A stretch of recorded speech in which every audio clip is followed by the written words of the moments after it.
Welcome to Wait, It Gets Better, the improvisational storytelling podcast, where we bring you stories and you bring us little things that say people downloaded this episode. I'm, of course, Levi. I'm Reed. And I'm Seth. And we're here to tell you a story. Well, guys, new week, new story. What elements did you guys have? I had genre. I have fiction by another name. I had economic system. Hey. Okay, should I go first or should Reed go first? I think let's hear Reed so we know what fiction by another name we're doing, then you, and we can see what genre we're doing it in, and then I can bring the economic system in. Yeah. Great.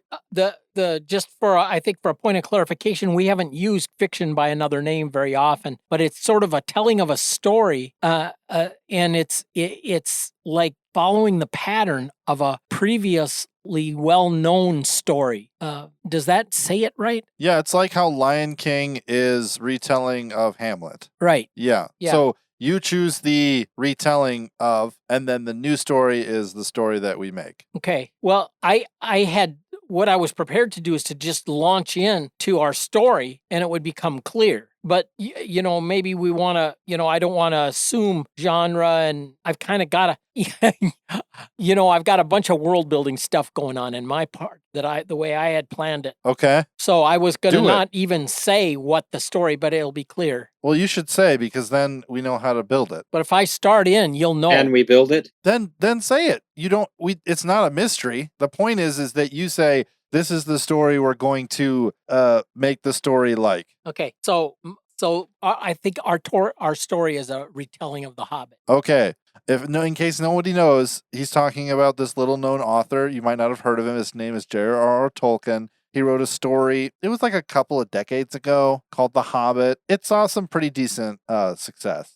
I'm, of course, just kidding. It's probably one of the greatest works of all time, but that's just my opinion. So do you have some world building stuff you want to add in? Do you want to hear our genres first? I think I have an opening scene that I really like, but genre, we should probably have genre, and I don't care. I can adapt to. We should probably get the genre and the economic system. Okay. And I can adapt. Yeah. Well, don't adapt. Let's adapt together. So the genre is a fantasy sci-fi. In the technical definition, as I understand it, a sci-fi as a genre for a story. Science fiction is where you take what is possible and you just move it up in time, right? And you take like what we're doing right now and then you just move it forward a couple thousand years in the future and then you write a story about it, and that's sci-fi, right? Does that make sense to everybody? Yep. Yeah.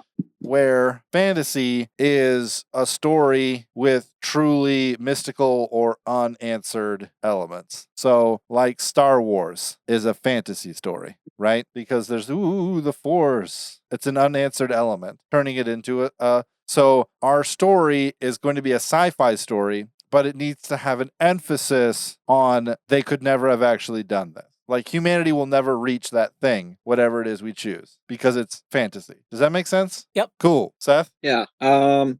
So the economic system that I was thinking of, let's see here. So it kind of, I would say somewhat of a fiat, if that's the right word for what I'm trying to get at, a fiat system, but like everything is then, according to, the government in place, would come through and then assess your labor output, right? For the upcoming year, the perceived value of your current holdings, and that of your household, whatever it is, right?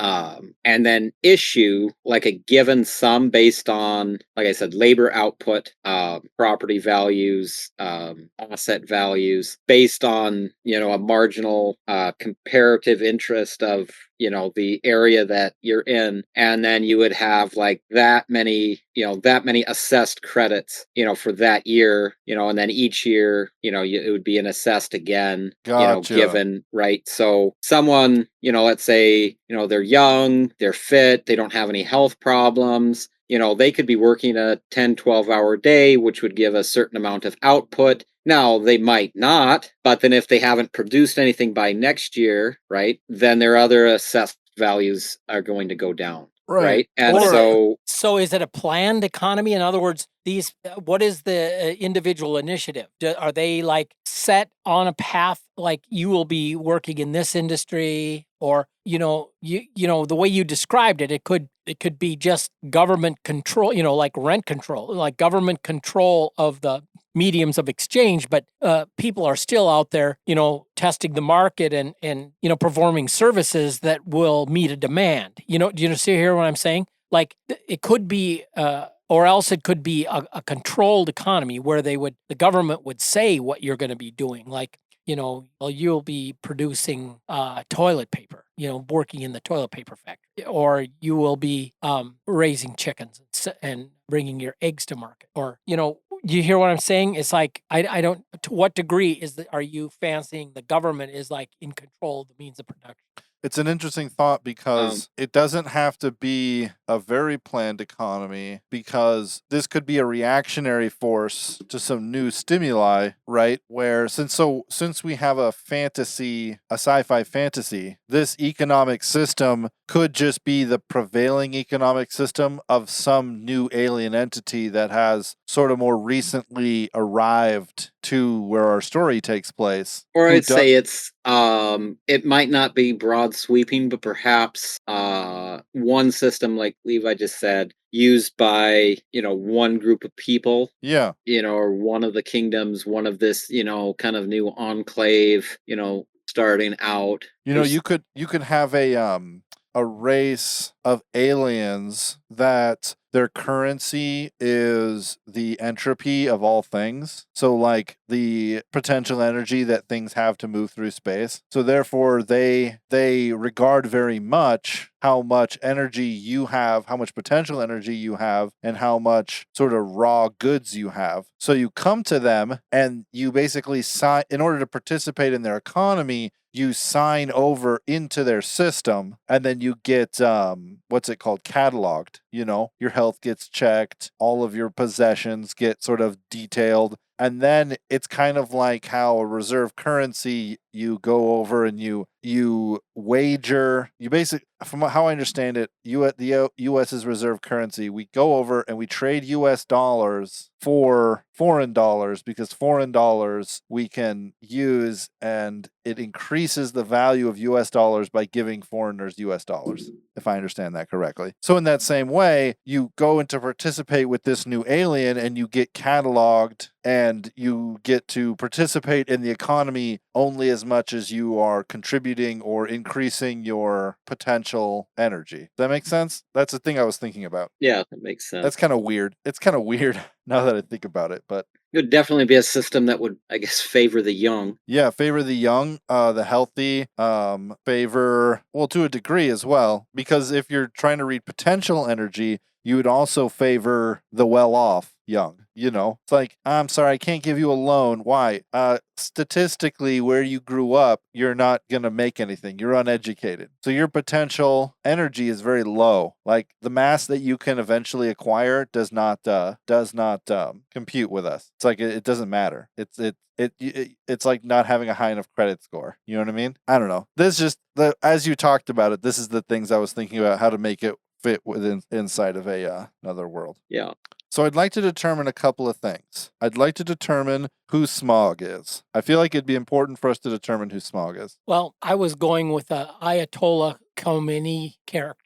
The dragon, in my understanding, would be, I had a picture of a rescue effort, some dispossessed equivalents of the refugee Persians that were in a situation like somewhere in some planet, some system where there had been a coup and there had been a regime in place that had been propped up by perhaps the settlers and colonizers, but there was a backlash against them, and there was a coup, and those people that were cozy with the old regime, pretty much fled. And now there's a generation of people that have grown up, and they have certain unique skill sets, and they're prepared to embark on a great epic quest to wrest control of the homeland from the evil dragon, the Ayatollah, so to speak, type character. I don't know this word Ayatollah. In 1979, the Ayatollah Khomeini was the leading figure in the deposing the Shah of Iran. And I was thinking of it had been after World War I, when the Ottoman Empire broke up, there was a coup, and the military, backed by the British in particular, put the Shah, and Shah is just king in Farsi, put a king in place. Riza, I don't remember the name, but after in 1941, his son took over the throne and was very much, connected with the West, so to speak. And the 1943 Tehran conference, Stalin and Churchill and Roosevelt, met to talk grand strategy, and how to finish off World War II and what was the best way, and Russia was pressing for a quick invasion, sooner the better kind of thing. Anyway, then after the war, there was a prime minister, Mossadegh or something like that, that was trying to throw off Western control of Iran and threatened to, nationalize, particularly British petroleum. The British had owned oil wells in Iran, and they asked Eisenhower to help them, and the CIA was involved. And then the Shah, the son of the old Shah from the 1921 coup, was reinstated in power, and he with the backing of the CIA. That doesn't happen. Yeah, and then in 1979 there was an uprising, and then it was led by Muslim fundamentalists under the Ayatollah is a leadership term in Islamic world. The Khomeini. The new one is Khomeini, I guess. So who is? I'm confused about this. Who is the dragon? That would be the Ayatollah. The current, only in this, it would be an equivalent, in this wherever story is taking place. But it was a coup, and there's a group of dwarves, the people that had fled, the children of the people that had fled after the coup, after Smog takes over, and there's a character comes by, and there's Willie Higgins is a IT specialist, and he's got a day off, and he's just chilling, and he's kind of a nondescript little guy, short, kind of slightly built with maybe a little paunch, not particularly physical, but he's brilliant at what he does, and he works IT security in a company, has government contracts and whatnot, and a guy that is known as a contractor that works for on a contract basis for this Billy Higgins, his employer. He's known as the Wizard, and he's known to have had clandestine services background. And of course, he sets up a laser identifier on his door and kind of vaguely mentions to Billy that he ought to be prepared for guests. And one by one or two by two, a dozen or so of the Brotherhood arrives, and plus begins to plan the great epic quest to wrest control of the planet such and such or whatever from the control of the evil Smog or who. Ladies and gentlemen, thank you so much for joining us for this episode of Waititgetsbetter. No, sounds like you've pretty much have this all thought out, Reed. Well, I just think it's a fun.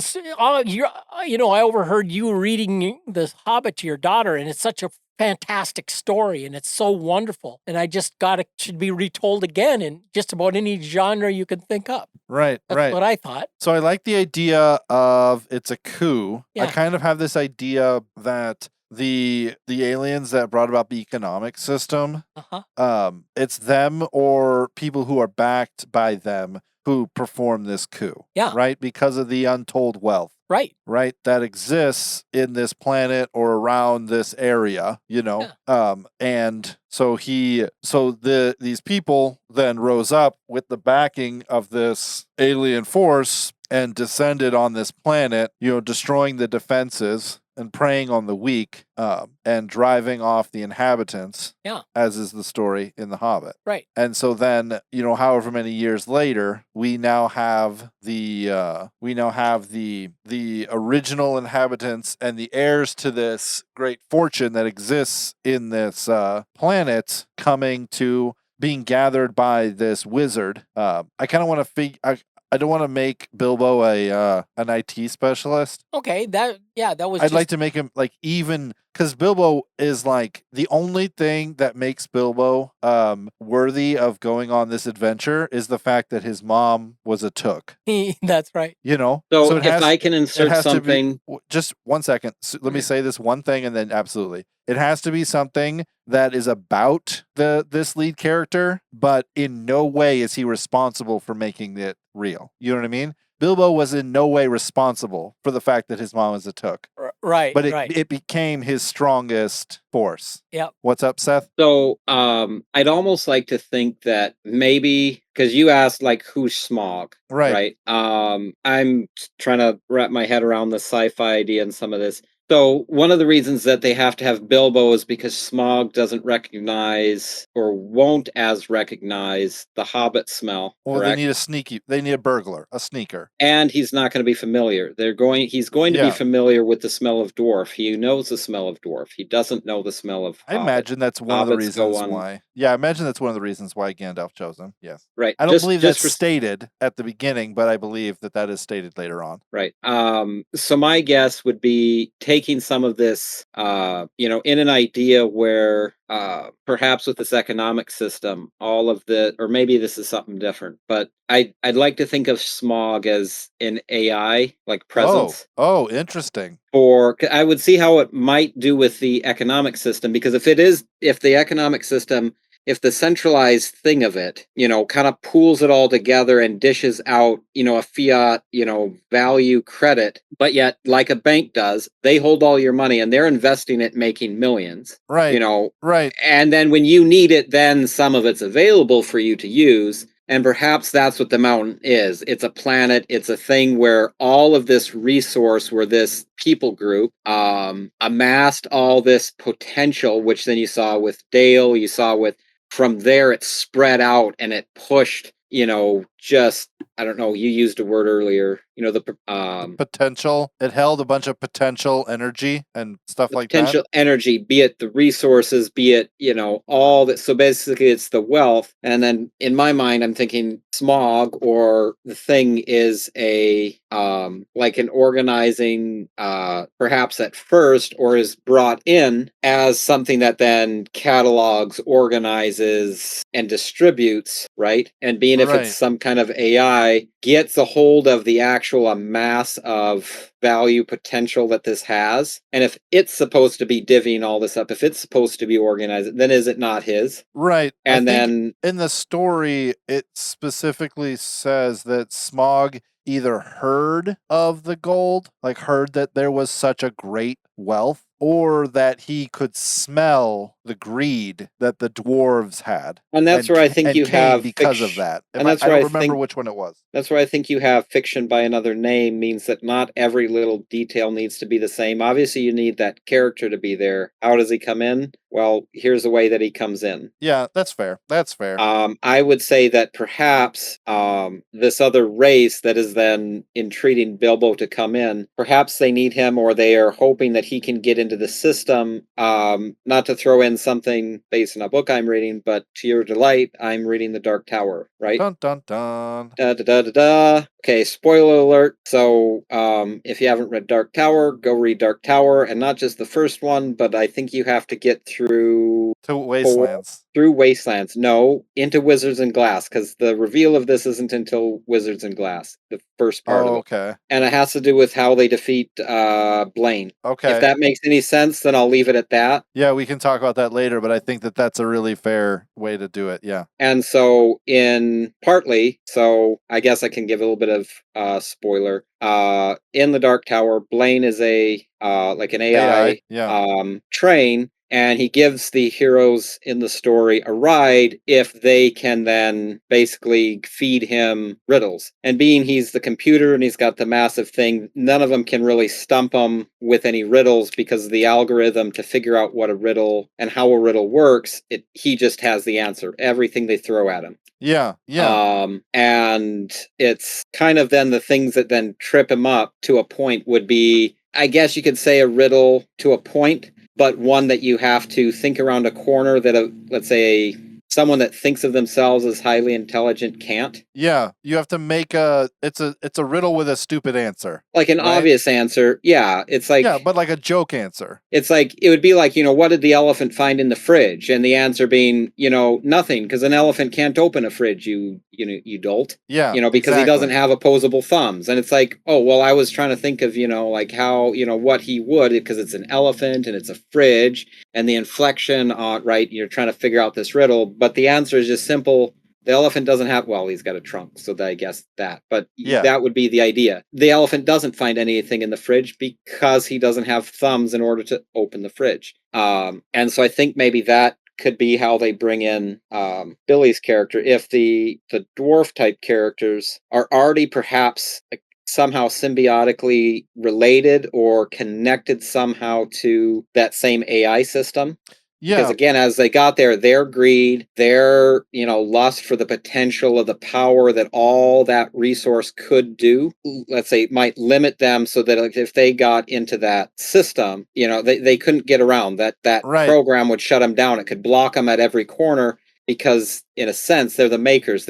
They're traveling on the same road. They're thinking along the same lines. And so you have Bilbo's character or Billy's character being brought in, and perhaps maybe, like you said, maybe his mother was a famous hacker. And so that's some kind of a trickster or a joker or something like that, that perhaps it's something that's more subtle that's inside of him that is going to give him the skills to, let's say, outwit or outsmart or... Right. Or it could be even just as simple as his mother knew the Gandalf character, and it's like, ooh, being associated with those weird space travelers, automatically kind of weirdifies you a little bit. I like this story a lot. I think it's kind of strange, but it's good. I think we should draw new story elements and then come back at it next week. What I'd like to see us do, I'll do this. If you guys don't want to do this, totally fine. But break down the Hobbit book into its broadest strokes, Right. The journey from the Shire to Rivendell to the mountain to the Eagles to the mountain to Bjorn, from Bjorn to the Lonely to Dale, from Dale to the end. First. And then we just kind of transpose and create that same journey and be like, okay, what does going through Mirkwood mean for our story? What is going through getting captured by the elves? Who is the necromancer? Right. And everyone else who's listening to this, your homework is to listen to or read The Hobbit before the next episode. Which, of course, will just be, you'll just love it because it's been so many years now since you last read it. You'll think, read it to your kids. You think of it fondly. Trust me, it's as fond as you remember it. Anyways, thank you so much, everyone, for joining us. We will see you guys next week for the next episode. I'm excited to get into it. If you have any questions about our process, how we do things, you want to give us an anonymous message or something, send us an email at waititgetsbettercast@gmail.com. You can also message us on Twitter at @getsbettercast. If you like this episode, please, tell your friends, tell your neighbors, tell your grandparents, and don't forget to wait, because it gets better.